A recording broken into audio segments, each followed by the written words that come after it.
And then on November 7th, we have Iron Compass. And then on the 8th, we have Coleman Cup. Alright, now that we're done putting ourselves over, it's a great day for wrestling. We are wrestling with the news. And a big piece of news this week was that Impact Wrestling is going back to TNA. Your thoughts on its transition back into TNA TV? Uh, I mean, it's bold, I guess, and when you think about it, they're just trying to bring that lexicon of nostalgia with it. And when you think of TNA, as much as people may shit on TNA, they had a lot of people in their camp during the TNA days that panned out to be like really, really good wrestlers, right? Right. Like, so it's it's easier to say, it's easier for them to go TNA where these guys got their roots than Impact. You know, if that makes sense, right? Right. Well, I mean, the So only to reason smart move, they smart moved move. away from TNA was because of the connotations that it's tits and ass. Right. Well, at the time it was TNA on Spike TV, so of course, it, like it was kind of they didn't do themselves any favor. You know what I mean? So you're saying that they got a boost in ratings for all the wrong reasons. Yeah, because I mean TNA on Spike TV for guys, just guys. Of course, people would insinuate that, right? Right. A casual would insinuate that. When, when I started the show, did I not introduce you? Yes, you did. Okay, I didn't. Okay. It's just been one of those days. I think um, that's with everybody. yeah. Um, so yeah. I mean, when you, even today, when we're talking about TNA, Impact Wrestling, we call it TNA. So I mean, it's just getting, it's making a something less complicated in my book. And people always Yeah, go back to TNA. Always, people always going to know it as TNA. You know, it was pretty always much. TNA Impact. So Exactly. on their side of things, it was the right move to make. It was because it's kind of like I equate it to the Staples Center being crypto because no matter how many times they call it Crypto Arena, everybody and their mama say Staples Center. Right. So like it'll forever be known as that lexicon, right? So because it's been that thing has became such uh, that name has became so fond memory. Some good, some bad, but memories nonetheless.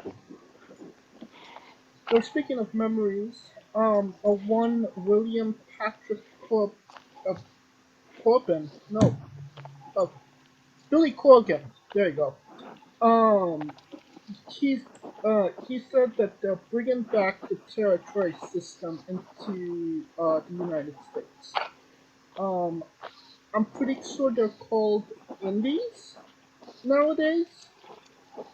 Um, this doesn't necessarily make too much sense to me for the simple fact that yeah, territories died in the 80s. And I mean, it's okay to have like a joint partnership with an independent company, but to say that, you know, you're bringing territories and they're all going to be under you, even though you're maybe a D, maybe an E list promotion, it doesn't really mean a lot. You know what I mean? Well, the NWA in its heyday was territorial. It was Like NWA was all over the Southeast, and it was one big umbrella, right? Right. So like that's why you had like Ric Flair being like the NWA World Heavyweight Champion, and then they had an NWA United like national champion. So I see where he's trying to do with that little bit of nuance there. Um, the Indies in itself, it's I see what he wants because when you think territories, and this was back in the 80s and 90s, they would work that area for the feud, right? They wouldn't come there for a match and then dip out and then, you know what I'm saying? Right. They would work the feud. They would work it until it has an ending or something to where it's a continuation. Then they would trail off, which I think in some cases the indies might need because we have a lot of dream matches, but we don't have a lot of dream feuds in the indies,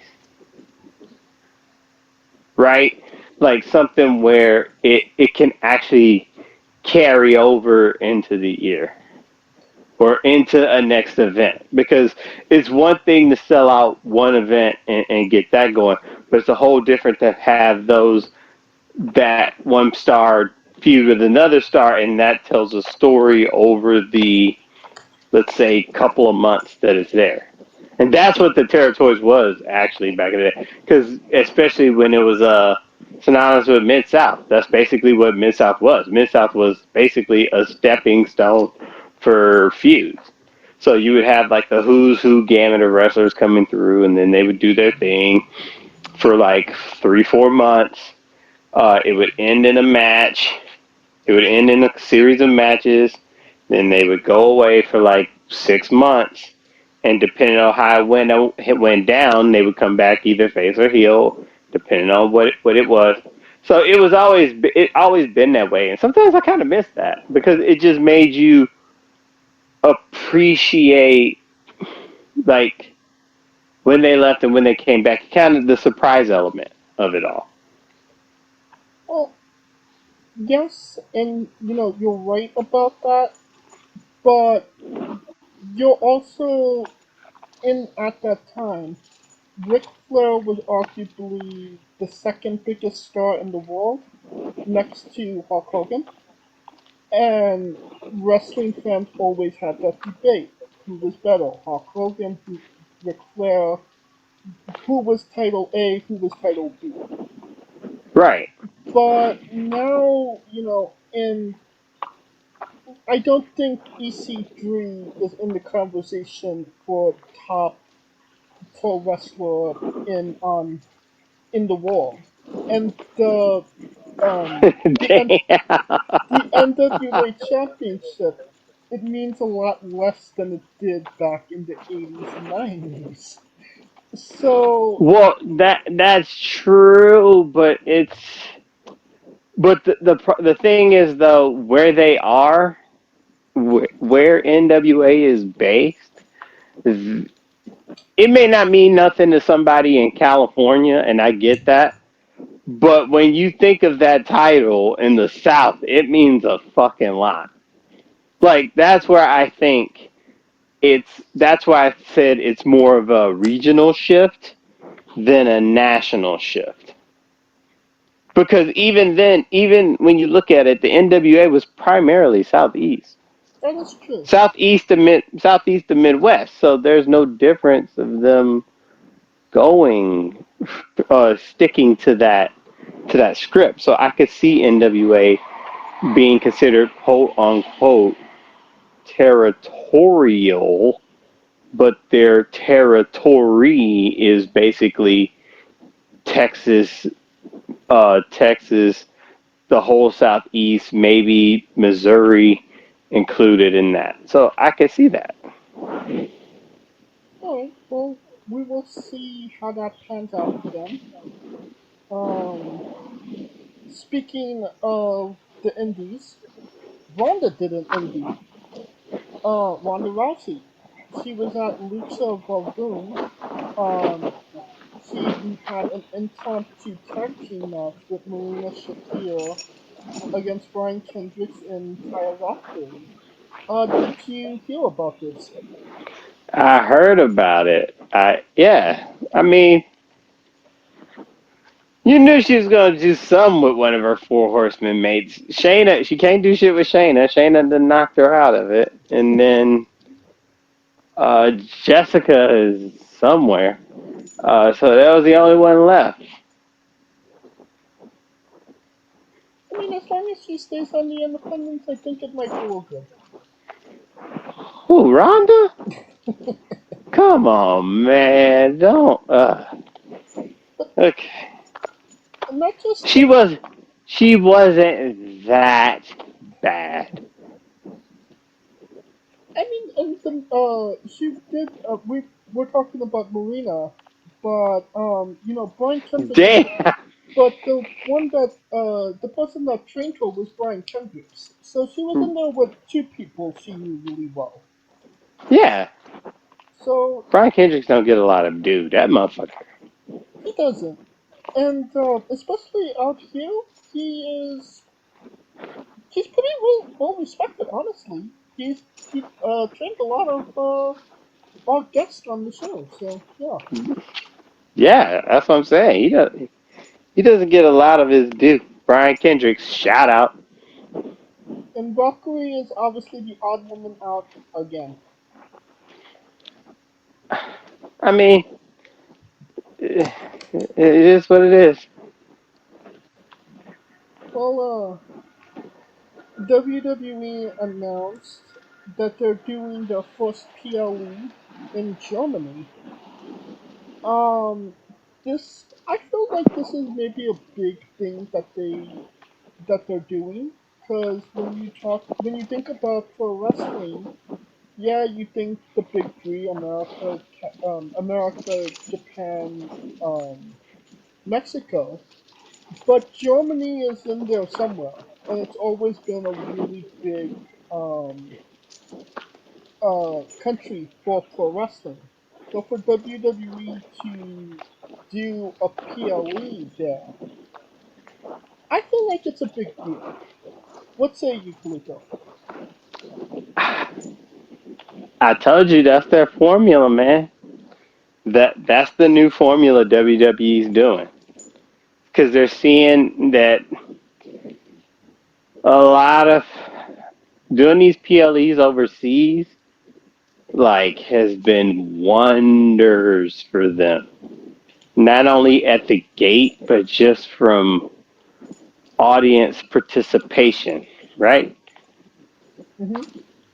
Like that's their formula, and they have the currency to do so. Hey, let's do a PLE or pay per view. Fuck all this PLE. Let's do a pay per view in Germany.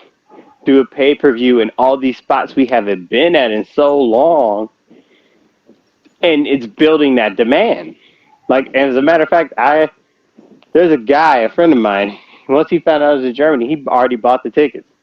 He Wow. bought the tickets. He's going to Germany. It's a wrap Oh, he's going because to Germany. he's going. Yeah.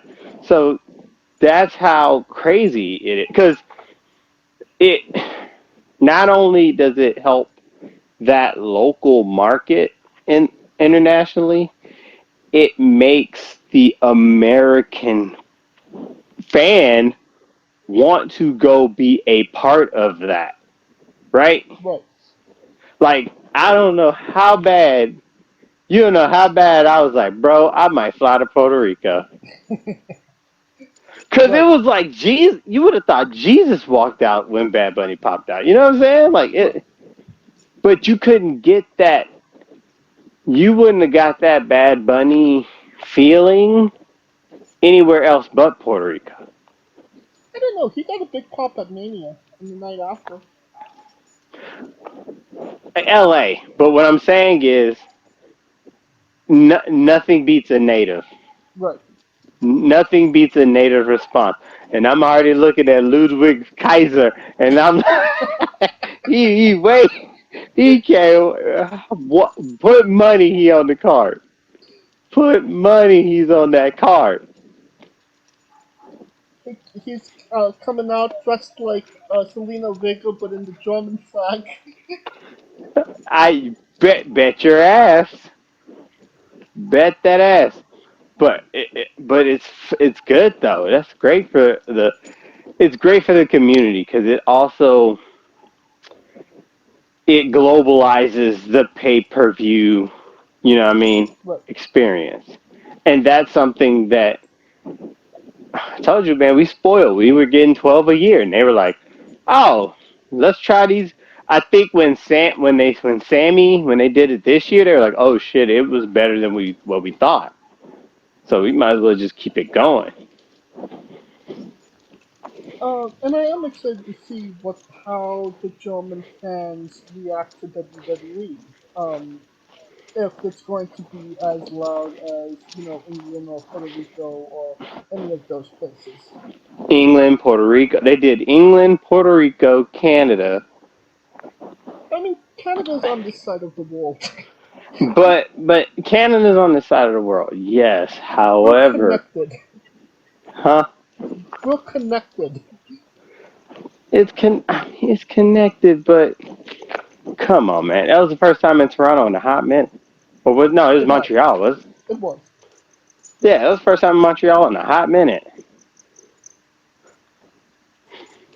Um, Same with London, and same with right. Puerto Rico, and same. So they're doing these things, and they see the demand because they're going to make money because Americans going to want to come out and be in that community, which only helps the wrestling community. To be quite honest, it helps the wrestling fans to understand that America is not just this wrestling bubble, right? Right.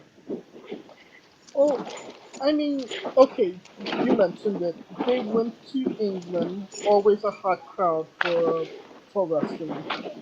Puerto Rico, which is another hotbed for pro wrestling. And then Germany, one of the largest productions of pro wrestlers. Um, it's rumored that France might get a PLE in the future. Um, when I think of France, the first thing isn't necessarily pro wrestling. So, Actually, uh, they had a lady, a chick in NXT. I forgot her name. Amel, I forgot her name. Amel something, but that girl was bad. She's bad, but she was good in the ring too. So they got some good wrestlers. France, I wouldn't say but but also on the token, Europe is the same as the East Coast, to where motherfuckers from Germany can just hop on a train to France. hmm, Boom. You see what I'm saying? I gotcha. It's all interconnected there, so it's not out of the ordinary to be like, oh yeah, no, I'll just hop on Okay, a train and go straight to the other country. okay, so there might be a big influx of people from other countries. Right. That you know they usually probably don't go to, Yeah. because keep in mind France is essentially France next year is the Olympics, so it's going to be the eye of the world anyway. Well, one person that's probably gonna be on that those cards, um, Becky Lynch, but she will not be holding the NXT Championship because Becky lost the championship at Halloween Havoc to a girl named Larry Lucchini. Yes. Yeah. Um, or Darts and Pearls with Becky? Question mark? Nah. Well, Jade's coming, so Jade's gonna be. You want to set that up down the line. Well, So we all know Jade's coming, and the question is, where does she start? And it's gonna be in NXT, obviously. So I mean, she might do what Bianca couldn't do, win the NXT title, and actually, you know what I mean? I think they're gonna set her up to dominate because that division in NXT, it was just Becky Headstrong. But now since they got a name in which people know and they're looking forward to seeing what they do with her, she could probably carry that division. Well, I mean, And then a couple girls there that can go. the Leukemia girl beat Becky, so she's champion now. So she gets that credibility of being the girl that beat Becky. Yeah, but it wasn't like she dominated Becky. That's the difference. It was a roll up. Hmm, It was a roll up. Americans do roll ups. but she still beat her. It's True. alright. True. True. True. From one disease to another, AEW announced World's End on December 30th, one day before New Year's Eve.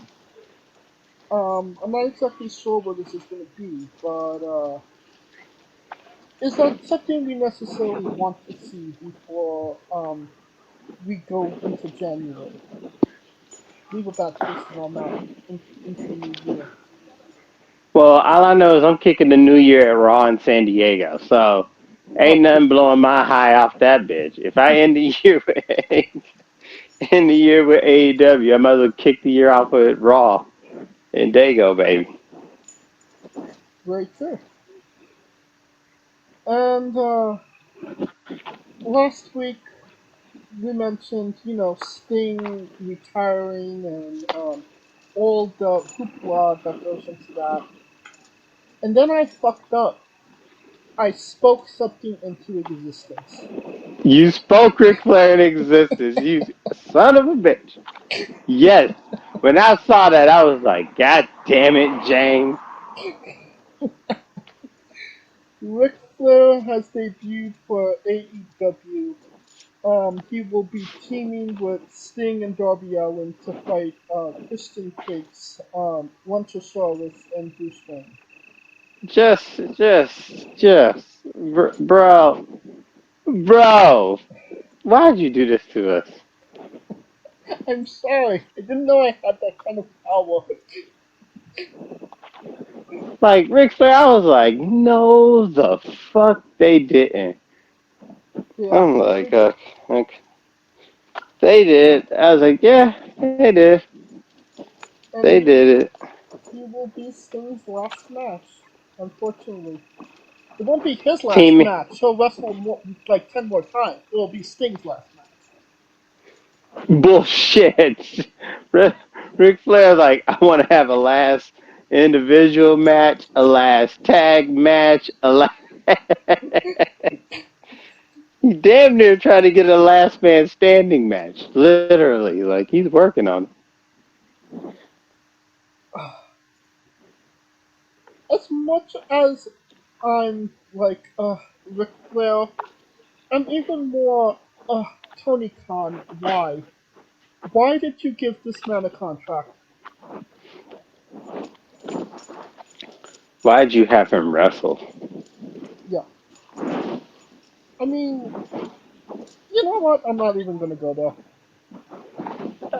Yeah, that's. So I mean, it is what it is. Brock Anderson, the son of Arn Anderson, is not working for AEW anymore. He didn't have a bad look. I can't really tell you if he had any potential because I didn't see him wrestle all that often. Um, but you know, if AEW kind of treated him a little better, he might have been something in the company. Maybe not today, maybe not tomorrow, but in the future when a Moxley or a Brian Danielson, decide to retire, you have that guy to replace them. So in my mind, I think they dropped the ball again because obviously Brian Pillman Jr., Lexus King now, these guys are the future stars and they're letting them go. And this could be WWE's benefit again. Agree with me or disagree with me? It just depends on how you. Because to me, they have a lot of futures, but only so many people can get to the top, right? Like, you remember when they first started and Private Party was supposed to have been the future of the tag team division, but then it was supposed to have been the Pillmans, and then you know what I'm saying. So things shift, shit shifts, and it's unfortunate that that happens, but that's part of the game. And I mean, as long as they got a spot where they can go and flourish, to me, I'm more than happy about that. Like, hey, go see what's out there, see what you can do.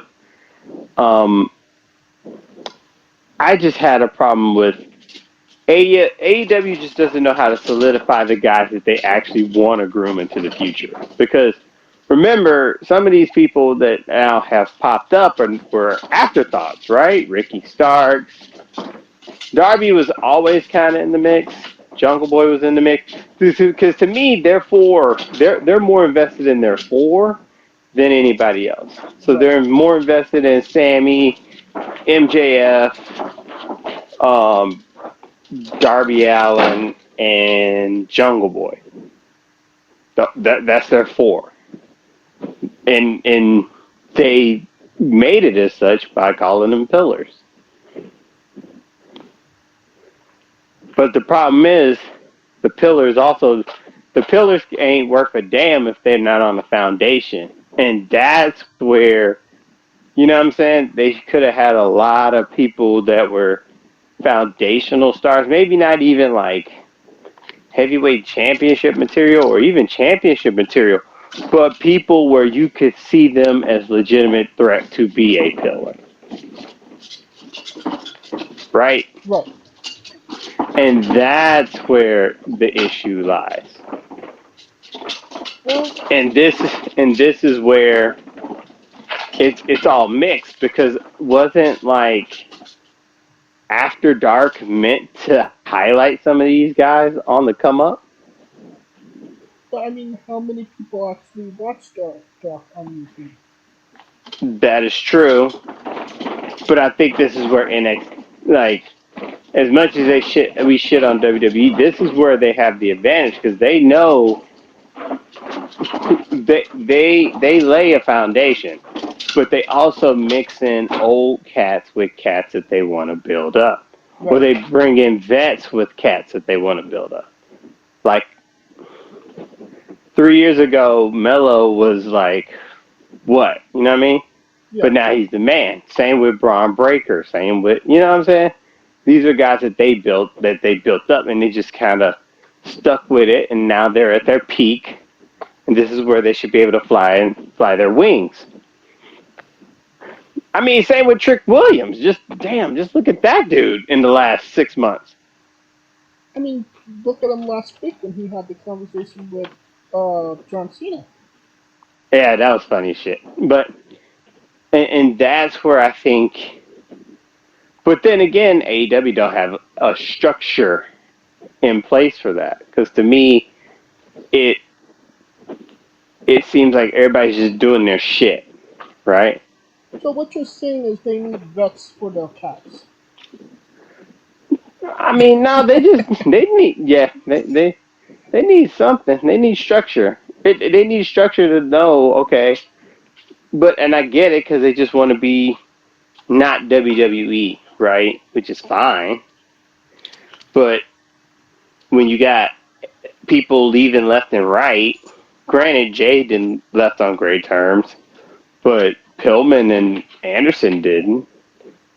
There's several people that didn't. Who left on good terms? Well, Cargill, Oh, she Jade said that they Cargill. left. Yeah, Cargill left on good terms, but that you know of. yeah, that we know of, but we don't know the rest. So it's Right. just a matter of them trying to figure out where those particular people fit. You know, Cargill was its own separate case because they did actually build her to be a superstar, and then when she just kind of got obviously she felt she was bigger than the company itself because the first time she had to do a job, she literally left the company. Um, Nah, I don't think that's the case. I um, don't think that's the case with her. it I feels like think it's the case. me, me personally, and I could see her in this regard. Did you really think she was going to be in that lexicon with? Because here's what it was: the TBS title should have been the precursor to winning the AEW Women's title, right? Or the TBS title, rather. Okay.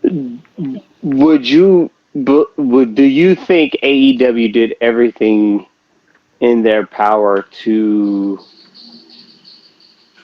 put her in position to elevate to that next title?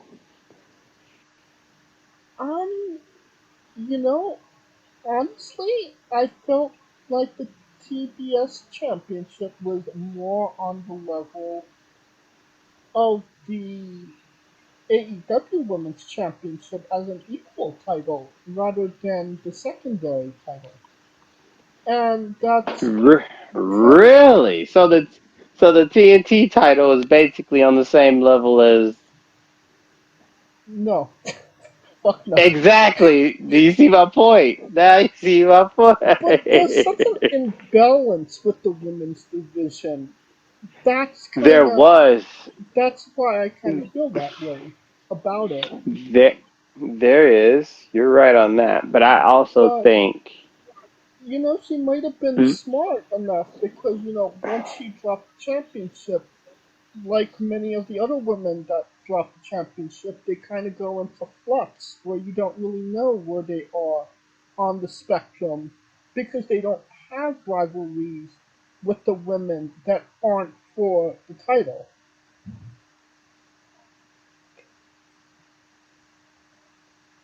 yeah, that's the case. They go in a flummox. Ask ask let's see, Britt Baker, Correct? who else? I mean Sheeta. Correct? Well, she's champion now. So, Rio, Nyla Rose, Nyla Rose. Marina Shafir, Anna Jay, Julia Hart, See? But and the those are people, and that's where I have an issue. But that's with both companies, though.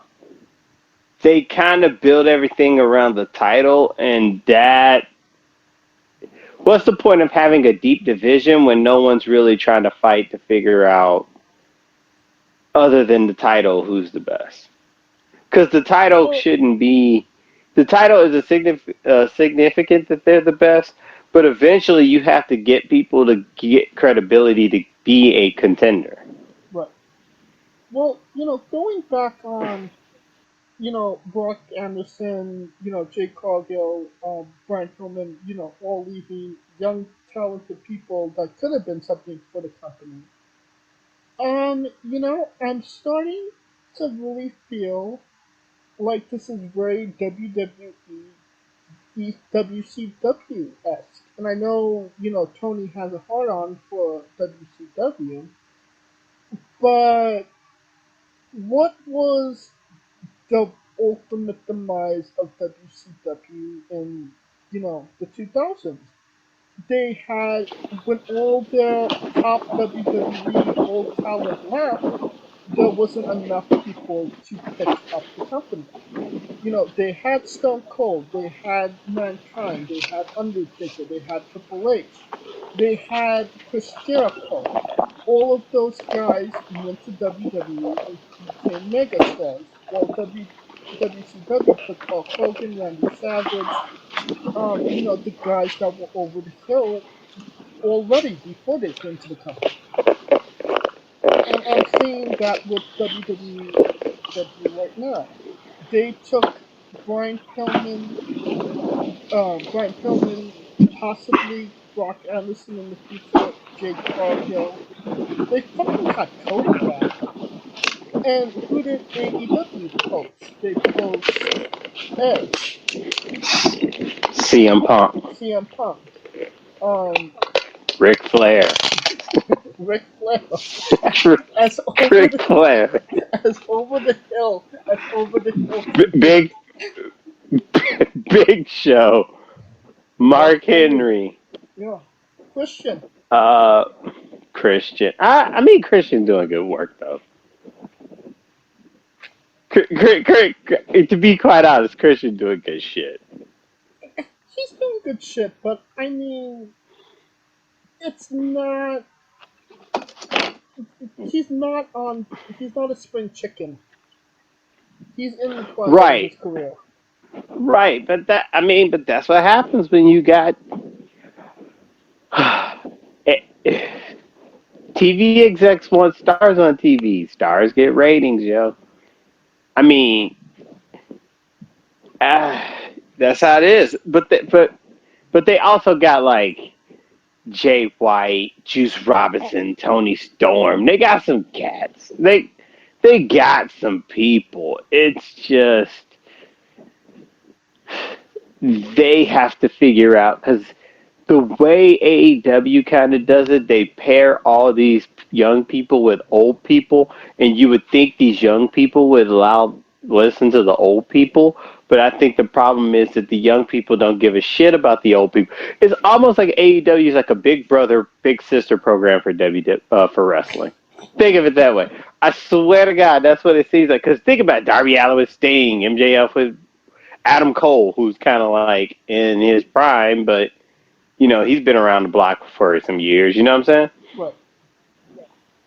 Like Christian with Luchasaurus. You know what I'm saying? Like all these people, it's almost like a mentor mentee. Badass Billy Gunn with goddamn uh fucking the Acclaim. So you see what I'm saying? Right. It Chris Jericho with anybody. It's basically big brother, big sister. And maybe joining the fray is Will Ospreay. His contract comes up in February with New Japan. He said that he's open to all offers. Um, as everybody knows, I'm not a big Will Ospreay fan. Oh boo. If Boo he hoo. goes any, if I mean, if he goes to WWE, I don't feel like that's a big deal. Um, AEW would make Depends on who he's going to go fight. Because to me, it seems like he wants only one person in WWE. who's that? Seth Rollins. Is that what he said? That's kind of been out there because he just feels like Seth Rollins thinks he's the best wrestler in the world, and he feels like he's the best wrestler in the world. Oh, well, So, it's nice to be but deluded, no? that's his big fish. But I don't think he's going to go to WWE for that one big fish. And I mean, And, when they got Ricochet, it was like, oh, it's Ricochet, big deal. But, it's been like, what, like 7 years, and he's only had one big match in that whole time frame in WWE. I mean, his biggest claim to fame in WWE was losing to Logan Paul like 4 months ago. what? Not Intercontinental Champion, United States Champion, Ricochet. Who remembers that? What? I mean, he did beat Samoa Joe, sir. How dare you? See, I don't remember that. I do not remember him beating Samoa Joe. I remember Shame on you. Shame on you, sir. I remember Walter beating him for the championship, and now he brought the Intercontinental Championship back to glory. But I don't But if remember. it wasn't for Ricochet, there is no Walter, sir. That's the point. But then again, Ricochet is the guy. Is he gonna be a world champion? No. But does he do shit that makes people go wow and and plays his role to the T? Yes. And they have more faith in a guy like that. Do you think Will Ospreay would be satisfied with that? I don't think Will Ospreay is leaving. Because to me, he's probably the top gaijin in that fucking company at this point. For better or for worse, he's the number one eighth boom coon gaijin. I mean, yeah, but I mean, so was Kenny Omega was arguably the biggest gaijin of all time, and he Kenny left. Omega was an adopted transfer kid who. Exactly. So that's totally different than Will Ospreay. I Will Ospreay ain't going there speaking Japanese, sir. He's the fish and chips guy. and Kenny Omega was all Mr. Anime. He's Mr. Japan. He's basically a white Okada. That's basically what he is. He might as well be a white Okada. But I mean, even Jay White, the prodigal son of New Japan, who came up in the dojo. Even he left New Japan.